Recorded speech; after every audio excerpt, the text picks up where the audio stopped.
Welcome to Tykocin, a town where time seems to stand still. Nestled along the Narew River in northeastern Poland, this tiny place holds centuries of stories, royal intrigue, and cultural crossroads, all packed into one peaceful corner of the country.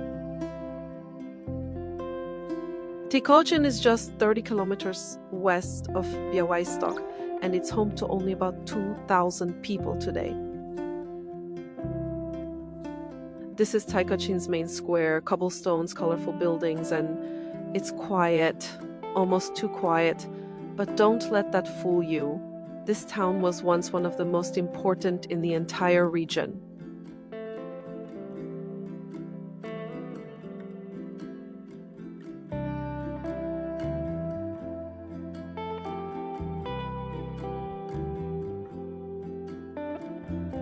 Back in the 15th and 16th centuries, Tykocin was a royal stronghold. Kings passed through here, generals planned wars here, and traders crossed paths in this very square. Tykocin was once called the Jewel of Podlaskie, and even minted its own coins. Tykocin was first mentioned in documents back in the 11th century. That's over 900 years of history under your feet. Tykocin received city rights in 1425. The same era as London's medieval boom. Back then, this region was a powerful part of the Polish-Lithuanian Commonwealth. By the 16th century, Tykocin became a royal residence under King Szymon Augustus, who also rebuilt the nearby castle. The town served not just as a military hub, but as a political one, hosting royal councils, minting coins, and housing important nobles. For centuries, Tykocin was one of the most important centers of Jewish life in Poland. By the 18th century, more than half the town's population was Jewish. But in August 1941, tragedy struck. Over 2,000 Jews from Tykocin were executed by Nazi forces in the nearby Lopuchało forest. Today, a memorial stands in that forest, a quiet reminder of the loss and of the resilience of memory. Tykocin is sometimes called Little Krakow because of its architectural charm and cultural richness. But here, there are no crowds, just peace.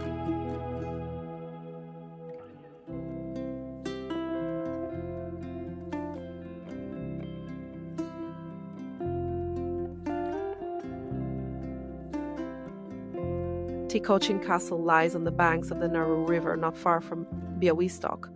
Originally built in the mid-15th century, it was one of the most important military and political strongholds in the region.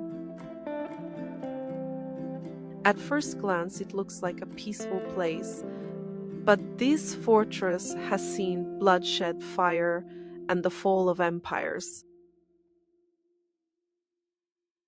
Here's where it gets really fascinating. King Zygmunt Augustus, the last king of the Jagiellonian dynasty, turned this medieval fortress into a royal residence in the 1500s. It was one of only 2 castles in Poland owned personally by the king. The other was Wawel Castle in Krakow. Later, the castle served as a strategic military base during the Swedish deluge in the 17th century, but it was nearly destroyed in 1734 during a conflict over the Polish crown. After centuries of neglect, the ruins were almost forgotten, until a passionate local man began a full-scale reconstruction project in the early 2000s, using only traditional medieval techniques. Inside, you'll find a museum with restored royal rooms, ancient weapons, armor, and even a medieval banquet hall that's still used for events. The stone fireplace in the Great Hall is an exact replica of one from the 16th century, built using stones sourced from nearby quarries. You'll find here 16th and 17th century weapons, armor, and tools of war, not just displayed but recreated in full military setups. At its peak, Tykocin Castle held the second largest arsenal in the Polish-Lithuanian Commonwealth, just behind Krakow's Wawel Castle. What makes this museum truly unique is that it's part of a living restoration project. After centuries of ruin, Tykocin Castle was rebuilt, brick by brick, using original materials and forgotten methods. The entire reconstruction was started not by the state, but by a local history enthusiast. This castle is proof of what passion can rebuild.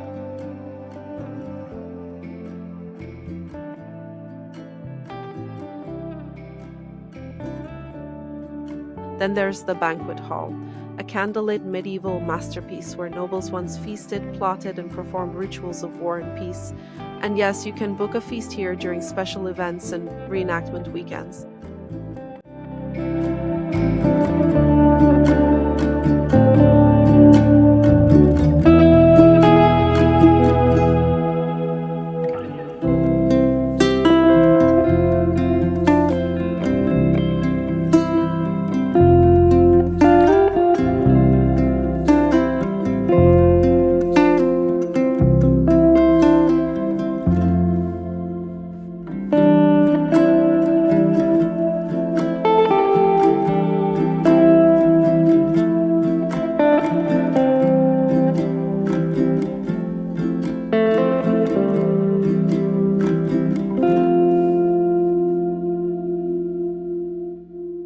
And don't miss the climb to the castle tower.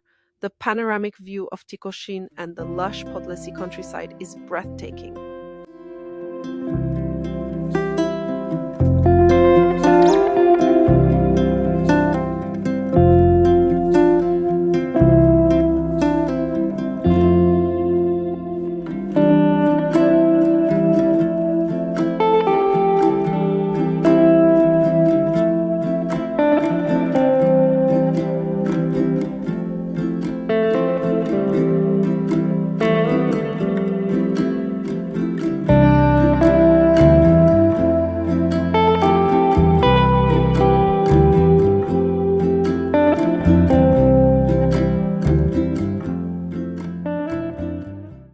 Tykocin Castle is more than a monument, it's a symbol of resilience, once forgotten, now reborn. Every summer, the castle hosts medieval festivals, night tournaments, and reenactments that bring 500 years of history to life. Hit that like button, subscribe, and tell me in the comments. Have you ever heard of Tykocin before?